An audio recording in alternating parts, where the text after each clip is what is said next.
ಓಂ ನಮಃ ಶಿವಾಯ. ವೀಕ್ಷಕರೇ, ಇವತ್ತು ಅಂದ್ರೆ 17ನೇ ತಾರೀಕು ಫೆಬ್ರವರಿ 2026 ಸೂರ್ಯಗ್ರಹಣ ಇದೆ ನೋಡಿ. ಹೆಚ್ಚು ಕಡಿಮೆ 3:15ಗೆ ಆರಂಭ ಆಗ್ತದೆ. ಒಂದೊಂದು ಊರಿನಲ್ಲಿ ಒಂದು 5 ನಿಮಿಷ ಹೆಚ್ಚು ಕಡಿಮೆ ಇರುತ್ತೆ. ಹಾಗಾಗಿ ಈ ರೀತಿ ಹೇಳ್ತಾ ಇದ್ದೇನೆ. 3 ಗಂಟೆ 15 ನಿಮಿಷದ ನಂತರ ಆರಂಭ ಆಗುತ್ತೆ ಮತ್ತು ಹತ್ತತ್ರ 8 ಗಂಟೆಗೆ ಈ ಸೂರ್ಯಗ್ರಹಣ ಮುಗಿಯುತ್ತೆ. ಭಾರತದಲ್ಲಿ ಗೋಚಾರ ಇಲ್ಲ ಅಂದ್ರೆ ಕಾಣಿಸಲ್ಲ, ಎಫೆಕ್ಟ್ ಇಲ್ಲ ಅಂತ ಹೇಳ್ತಾರೆ. ಆದ್ರೆ ಆ ರೀತಿ ಹೇಳಕ್ಕಾಗಲ್ಲ. ಸೂರ್ಯನಿಗೆ ಗ್ರಹಣ ಕವಿದಾಗ ಜಗತ್ತಿನ ಮೇಲೆ ಪರಿಣಾಮ ಆಗೋದು ಸರ್ವೇ ಸಾಮಾನ್ಯ. ಪ್ರಕೃತಿ ಮೇಲೆ, ಮಾನವನ ಮೇಲೆ, ಸಕಲ ಪ್ರಾಣಿ ಪಕ್ಷಿ ಜೀವಿಗಳ ಮೇಲೆಲ್ಲ ಆಗ್ತದೆ, ಪ್ರಕೃತಿ ಮೇಲೆ ಆಗ್ತದೆ. ಆದ್ದರಿಂದ ಸೂರ್ಯಗ್ರಹಣಕ್ಕೆ ನೋಡಿ, ದೋಷ ಪರಿಹಾರ ಬೇಕಂದ್ರೆ ಒಂದು ಕೆಲಸ ಮಾಡಿ.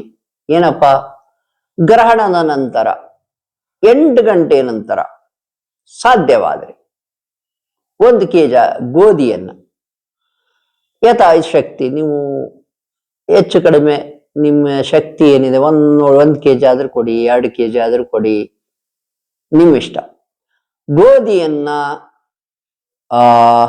ಯಾವುದಾದ್ರೂ ದೇವಸ್ಥಾನಕ್ಕಾದ್ರೂ ಕೊಡಿ, ಆಶ್ರಮಗಳಿಗಾದ್ರೂ ಕೊಡಿ, ಮಠಗಳಿಗಾದ್ರೂ ಕೊಡಿ. ನಮ್ಮ ಉತ್ತರ ಕರ್ನಾಟಕದ ಮಠಗಳಲ್ಲಾದ್ರೆ ಊಟಕ್ಕೆ ಒಂದು ವ್ಯವಸ್ಥೆ ಇರುತ್ತೆ, ಆವಾಗ ಅದನ್ನು ಉಪಯೋಗಿಸ್ಕೊಂತಾರೆ, ಇನ್ನೂ ಶ್ರೇಷ್ಠ. ಯಾಕೆಂದ್ರೆ ನಾನಿಲ್ಲಿ ಉತ್ತರ ಕರ್ನಾಟಕದ ಮಠಗಳಿಗೆ ಏನ್ ಹೇಳ್ತೇನೆ ಅಂದ್ರೆ, ಅಕಸ್ಮಾತ್ ಮಂಗಳ ದೋಷ ಇದ್ದವರಿಗೆ ತೊಗರಿ ಬೇಳೆ ದಾನ ಮಾಡ್ರಪ್ಪ ಮಠಗಳಿಗೆ ಅಂತ ಹೇಳ್ಬಿಡ್ತೇನೆ.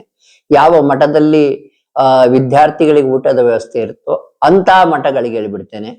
ಹಾಗೆ ನೀವು ನಾಳೆ ಸಾಧ್ಯವಾದ್ರೆ 8 ಗಂಟೆ, ರಾತ್ರಿ 8 ಗಂಟೆ ನಂತರ ಗೋಧಿಯನ್ನು ದಾನ ಮಾಡಕ್ಕಾದ್ರೆ ಮಾಡಿ. ಇಲ್ಲ 8 ಗಂಟೆ ನಂತರ ಮಾಡಕ್ಕಾಗಲ್ಲ ಅಂದ್ರೆ ಮರುದಿನ ಮಾಡಿ, ಏನ್ ತೊಂದ್ರೆ ಇಲ್ಲ. ಮರುದಿನ ಬೆಳಿಗ್ಗೆ ಆದ್ರೂ ಮಾಡಿ, ಸಾಯಂಕಾಲ ಆದ್ರೂ ಮಾಡಿ, ಯಾವ ಟೈಮಲ್ಲಿ ಆದ್ರೂ ಮಾಡಿ, ಆ ದೋಷ ಪರಿಹಾರಕ್ಕಾಗಿ. ಅಷ್ಟೇ ಅಲ್ಲ, ಈ ಗೋಧಿ ದಾನದಿಂದ ಸಾಕಷ್ಟು ವಿಷಯಗಳು ಇಲ್ಲಿ ಒಳ್ಳೆದಾಗ ಶುರು ಆಗ್ತದೆ. ಅದು ವಿಶೇಷ ಕಾಣಲ್ಲ ಅಥವಾ ಗೊತ್ತಾಗಲ್ಲ, ಏನ್ ದೋಷ ಪರಿಹಾರ ಆಯ್ತು ಅಥವಾ ನಮ್ಗೇನ್ ಒಳ್ಳೇದಾಯ್ತು ಅಂತ ಗೊತ್ತಾಗಲ್ಲ. ಎಷ್ಟೋ ತೊಂದರೆಗಳು ನಿಮಗೆ ಬರದಂತೆ ತಡೆ ಹಿಡಿದಿರುತ್ತೆ, ಎಷ್ಟೋ ಕಷ್ಟಗಳು ಬರದಂತೆ ತಡೆ ಹಿಡಿದಿರುತ್ತೆ, ಎಷ್ಟೋ ದೋಷಗಳನ್ನ ಪರಿಹಾರ ಮಾಡಿರುತ್ತೆ. ಒಂದು ನೋಡಿ, ಗೋಧಿಯ ದಾನ. ಸೂರ್ಯಗ್ರಹಣದಲ್ಲಿ ಗೋಧಿಯ ದಾನ ಮಾಡಬೇಕು. ಚಂದ್ರಗ್ರಹಣದಲ್ಲಿ, ಗ್ರಹಣದ ನಂತರ ಅಕ್ಕಿಯನ್ನು ದಾನ ಮಾಡಬೇಕಾಗ್ತದೆ. ವೀಕ್ಷಕರೇ, ಇದು ದಾನದ ವ್ಯವಸ್ಥೆ ಅಂತ ತಿಳಿಸಿದೆ. ಹಾಗೆಯೇ ಈ ಮಾಟ ಮಂತ್ರ ಇದ್ದರೆ ಏನ್ ಮಾಡ್ಬೇಕು, ಆಚರಣೆ. ಅತ್ಯಂತ ವಿಶೇಷ ಆಚರಣೆ, ಸಾಕಷ್ಟು ವಿಡಿಯೋಗಳಲ್ಲಿ ತಿಳಿಸಿದ್ದೇನೆ. ಆದ್ರೂ ಪ್ರತಿ ಸಾರಿ ಗ್ರಹಣ ಬಂದಾಗ ತಿಳಿಸ್ತೇನೆ. ಪ್ರತಿ ಅಮಾಸ್ಯೆಗೂ ಮಾಡೋದು ಒಳ್ಳೇದು, ತಿಳ್ಕೊಂಬಿಡಿ. ನೋಡಿ, ನಾಳೆ ಗ್ರಹಣದ ಮಧ್ಯಕಾಲ ಬಂದ್ಬಿಟ್ಟು 5 ಗಂಟೆಯಿಂದ 6 ಗಂಟೆ ತನಕ ಇದೆ. ಸಾಯಂಕಾಲ 5 ಗಂಟೆಯಿಂದ 6 ಗಂಟೆ ಇದ್ರಲ್ಲಿ 6, 6:30, 7 ತನಕನೂ ಬೇಕಾದ್ರೆ ಉಪಯೋಗಿಸ್ಕೊಳ್ಳಿ. ಈ ಟೈಮಲ್ಲಿ ಏನ್ ಮಾಡಿ ಅಂದ್ರೆ, ಒಂದಿಷ್ಟು ಬೆಂಕಿ ಮಾಡ್ಕೊಳ್ಳಿ ಅಥವಾ ಕೆಂಡ ಮಾಡ್ಕೊಳ್ಳಿ. ಕೆಲವರು ಹೋಮ ಕುಂಡನೇ ಇಟ್ಕೊಂಡ್ಬಿಟ್ಟಿದ್ದಾರೆ ನನ್ನ ಕ್ಲೈಂಟ್ಸೇ. ಆ ರೀತಿ ಒಂದಿಷ್ಟು ಬೆಂಕಿನೂ ಕೆಂಡನೂ ಮಾಡ್ಕೊಂಡ್ಬಿಟ್ಟು ನೋಡಿ, ಬಿಳಿ ಸಾಸಿವೆ ಮತ್ತು ಕಲ್ಲು ಉಪ್ಪಿನ ಮಿಶ್ರಣ ಮಾಡ್ಕೊಳ್ಳಿ. ಹೆಚ್ಚು ಕಡಿಮೆ ಅದು ಅರ್ಧ ಸಮ ಪ್ರಮಾಣದಲ್ಲಿರಲಿ. ಆ ಎರಡು ಸೇರಿದ ಮಿಶ್ರಣವನ್ನ ಎಡಗೈಯಲ್ಲಿ 1 ಚಿಟಿಕೆ ತಗೊಳ್ಳಿ, ಸಾಕು. ತಗೊಂಡ್ಬಿಟ್ಟು 3 ಸಲ ನಿಮಗೆ ದೃಷ್ಟಿ ತೆಗೆದ್ಬಿಟ್ಟು ನೀವೇ ತಕೊಳ್ಳಿ, ಏನ್ ತೊಂದರೆ ಇಲ್ಲ. ದೃಷ್ಟಿ ತಕೊಂಡ್ಬಿಟ್ಟು ಆ ಬೆಂಕಿ ಏನ್ ಮಾಡ್ಕೊಂಡಿರ್ತಾರೆ, ಬೆಂಕಿ ಅಥವಾ ಕೆಂಡಕ್ಕೆ ಹಾಕಿ ಬಿಡ್ಬೇಕು, ಸುಡಬೇಕು. ಮತ್ತೆ 1 ಚಿಟಿಕೆ ತಗೊಳ್ಳಿ, ಮತ್ತೆ 3 ಸಲ ದೃಷ್ಟಿ ತೆಗಿರಿ, ಮತ್ತೆ ಹಾಕಿ. ಹೀಗೆ ನೋಡಿ, ಯಾರಿಗ್ ಮಾಟ ಮಂತ್ರ ತುಂಬಾ ಆಗ್ಬಿಟ್ಟಿದೆ, ಯಾರಿಗ್ ಶತ್ರುಗಳು ತುಂಬಾ ಕಾಡ್ತಾ ಇರ್ತಾರೆ, 1 ತಾಸಿನವರೆಗೂ ಬಿಡ್ಲೇಬೇಡಿ. 1 ತಾಸು ಮಾಡಿದ ಎಷ್ಟು ಸಲ ಆಗ್ತತಿ ಯೋಚನೆ ಮಾಡ್ಬಿಡಿ. ಆಗ ನಿಮಗೆ ತುಂಬಾ ಸುಸ್ತಾಗ್ಬಿಡುತ್ತೆ. ಕೆಲವರು ಸಾಕಪ್ಪ ಮಾಡೋದ್ ಬೇಡ ಅನ್ಸ್ಬೋದು, ಕೆಲವ್ರಿಗೆ ಕೈ ನೋವು ಬರ್ಬೋದು, ಆ ಕೆಲವ್ರಿಗೆ ಇನ್ನೂ ಸುಸ್ತಾಗಿ ಒಂದ್ ನಮ್ನಿ ಬಿದ್ದ್ಬಿಡ್ತೀವೇನೋ ಅನ್ಸ್ಬೋದು. ಬಹಳ ವಿಚಿತ್ರ ತೊಂದರೆಗಳನ್ನ ಆ ಮಾಟ ಮಂತ್ರ ಶಕ್ತಿಗಳು ನಿಮಗೆ ಕೊಡ್ತಾವೆ. ಆದ್ರೂ ಕೂಡ ಬಿಡಬೇಡಿ. ಆ ಬೆಂಕಿ ಅಥವಾ ಏನ್ ಕೆಂಡ ಮಾಡ್ಕೊಂಡಿರ್ತೀರ, ಪೂರ್ವಕ್ ಮಕ ಮಾಡಿ ಕುತ್ಕೊಳ್ಳಿ, ಅದ್ ಮುಂದೆ ಇಟ್ಕೊಂಡ್ಬಿಡಿ.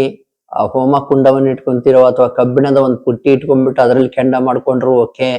ಒಟ್ಟದು ಸುಡಬೇಕು. ಏನ್ ಬಿಳಿ ಸಾಸಿವೆ ಮತ್ತು ಕಲ್ಲುಪ್ಪಿನ ಮಿಶ್ರಣ ಏನು ದೃಷ್ಟಿ ತೆಗೆದು ಹಾಕ್ತೀರಾ ಅದು ಸುಡ್ತಾ ಇರ್ಬೇಕು. ಹೀಗೆ ಮಾಡುವಾಗ ಯಾವ ಮಂತ್ರ ಹೇಳಬೇಕು ಅಂದ್ರೆ ನೋಡಿ, ಎಡಗೈಲಿ ಒಂದ್ ಚಿಟಿಕೆ ಕಲ್ಲು ಉಪ್ಪು ಮತ್ತು ಬಿಳಿ ಸಾಸಿವೆ ಮಿಶ್ರಣ ತಗೊಂಡ್ಬಿಡಿ. 3 ಸಲ ದೃಷ್ಟಿ ತೆಗಿರಿ.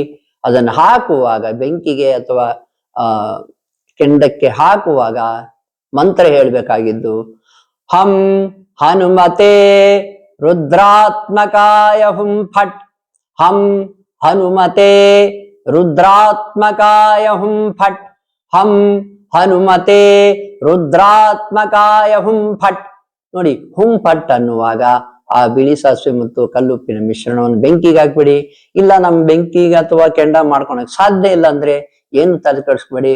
ಒಲೆ ಇದ್ರೆ ಒಲೆಯಲ್ಲಿ ಬೆಂಕಿ ಮಾಡ್ಕೊಂಡು ಹಾಕ್ಬೋದು ಅದಕ್ಕೆ.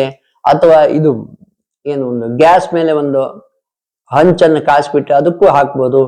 ಮಿನಿಮಮ್ ಒಂದು ಅರ್ಧ ಗಂಟೆ 1 ತಾಸು ಹೀಗೆ ಮಾಡಿ ನೀವು ಬಹಳ ರಿಲ್ಯಾಕ್ಸ್ ಆಗ್ತೀರಾ. ಅಷ್ಟೇ ಅಲ್ಲ, ನಿಮಗೇನ್ ಕಾಟ ಕೊಡ್ತಾ ಇರ್ತವೆ ಆ ಮಾಟ ಮಂತ್ರ ಶಕ್ತಿಗಳು, ಅವಕ್ಕೆ ತುಂಬಾ ಹಿನ್ನಡೆ ಆಗ್ತದೆ. ಅವಕ್ಕೂ ಕೂಡ ತುಂಬಾ ತುಂಬಾ ತೊಂದರೆ ಆಗಿರುತ್ತೆ. ಹೀಗೆ ಮಾಡುವುದರಿಂದ ನಿಮ್ಮನ್ನ ಸಾಕಷ್ಟು ತೊಂದರೆಗಳಿಂದ, ಮಾಟ ಮಂತ್ರಗಳಿಂದ ಆಗುವ ತೊಂದರೆಗಳಿಂದ ತಪ್ಪಿಸಿಕೊಳ್ಳಬಹುದು. ಅಥವಾ ಸಣ್ಣ ಮಕ್ಕಳಿಗೂ ಕೂಡ ಒಂದಿಷ್ಟು ದೃಷ್ಟಿ ತೆಗೆದು ಹಾಕ್ಬಿಡಿ. ನಿಮ್ಮ ಮನೆಯಲ್ಲಿ ಯಾರ್ಯಾರಿದ್ದಾರೆ ಅವರೆಲ್ಲರ ದೃಷ್ಟಿ ತೆಗೆದ್ಬಿಟ್ಟು ಆ ಒಂದು ಸುಡುವ ವ್ಯವಸ್ಥೆಯನ್ನು ಮಾಡ್ಕೊಂಡ್ಬಿಡಿ. ಅದನ್ನ ಬಿಳಿ ಸಾಸಿವೆ ಮತ್ತು ಕಲ್ಲುಪ್ಪಿನ ಮಿಶ್ರಣವನ್ನ ಒಲೆಗಾದ್ರೂ ಹಾಕಿ ಅಥವಾ ಕಾದ ಹಂಚಿಗಾದ್ರೂ ಹಾಕಿ ಸುಟ್ಟು ಬಿಡಿ. ಹೀಗೆ ಮಾಡೋದ್ರಿಂದ ಮಾಟ ಮಂತ್ರ ಶಕ್ತಿಗಳು ತುಂಬಾ ತುಂಬಾ ತುಂಬಾ ಪೆಟ್ಟು ಬಿದ್ದಿರುತ್ತೆ. ಅವಕ್ಕೆ ಆತ್ಮಗಳಾಗಿದ್ರೆ ಆತ್ಮಗಳಿಗೆ ಪೆಟ್ಟು ಬಿದ್ದಿರುತ್ತೆ. ಅವಕ್ಕೆ ತುಂಬಾ ಕಿರಿಕಿರಿ ಆಗಿರುತ್ತೆ. ನಿಮ್ಮನ್ನು ಬಿಟ್ಟು ಹೋಗಲೂಬಹುದು. ಯಾಕಂದ್ರೆ ಸೂರ್ಯಗ್ರಹಣ ದಿನ ಮಾಟ ಮಂತ್ರ ಮಾಡಕ್ಕೂ ತುಂಬಾ ಶಕ್ತಿಯುತ ದಿನ, ಮಾಟ ಮಂತ್ರ ತೆಗಿಯಲಿಕ್ಕೂ ಕೂಡ ತುಂಬಾ ಶಕ್ತಿಯುತ ದಿನ. ನೀವು ಈ ರೀತಿ ರೆಮಿಡಿಯನ್ನು ಮಾಡ್ಕೊಂಡ್ರೆ ಆ ಮಾಟ ಮಂತ್ರ ಶಕ್ತಿಗಳು ನಿಮ್ಮನ್ನು ಬಿಟ್ಟು ಹೋಗುತ್ತವೆ. ಸೂರ್ಯಗ್ರಹಣದಂದು ಮಾಡ್ಕೊಳ್ಳಿ, ಚಂದ್ರಗ್ರಹಣದಂದು ಮಾಡ್ಕೊಳ್ಳಿ, ಪ್ರತಿ ಹುಣ್ಣಿಮೆ, ಪ್ರತಿ ಅಮಾವಾಸ್ಯೆ ದಿನ ಕೂಡ ಮಾಡ್ಕೊಳ್ಳಿ. ಯಾರಿಗೆ ತೊಂದರೆ ಹೆಚ್ಚಿಗಿದೆ ಈ ಎಲ್ಲಾ ದಿನಗಳಲ್ಲೂ ಒಂದು ಅರ್ಧ ಗಂಟೆನೋ 1 ತಾಸು ಈ ರೀತಿ ಮಾಡೋದ್ರಿಂದ ನೀವು ಯಾವ ಶಾಸ್ತ್ರಿಗಳ ಹತ್ರ ಹೋಗೋ ಅವಶ್ಯಕತೆ ಇಲ್ಲ, ಯಾವ ಮಾಂತ್ರಿಕನ ಹತ್ರ ಹೋಗಿ ತಗ್ಸೋ ಅವಶ್ಯಕತೆ ಇಲ್ಲ. ಏನ್ ಮಾಟ ಮಂತ್ರ ತಗಿಸ್ತೀವಿ ಅಂತ ಪದ ಉಪಯೋಗಿಸ್ತೀವಲ್ಲ, ಅದರ ಅವಶ್ಯಕತೆ ಇಲ್ಲ. ವೀಕ್ಷಕರೇ, ಈ 2 ಆಚರಣೆಗಳನ್ನ ಸೂರ್ಯಗ್ರಹಣ ದಿನದಂದು ಮಾಡಿಬಿಟ್ರೆ ನಿಮಗೆ ತುಂಬಾ ಒಳ್ಳೆಯದು. ಪ್ರತಿ ಸೂರ್ಯಗ್ರಹಣ ದಿನದಂದು ಕೂಡ ಮಾಡಬಹುದು.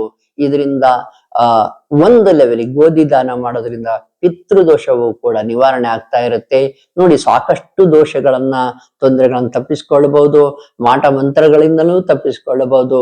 ಸೂರ್ಯಗ್ರಹಣವನ್ನು ಆ ದಿನವನ್ನ ಸದುಪಯೋಗ ಪಡಿಸಿಕೊಳ್ಳಿ. ಶುಭವಾಗಲಿ.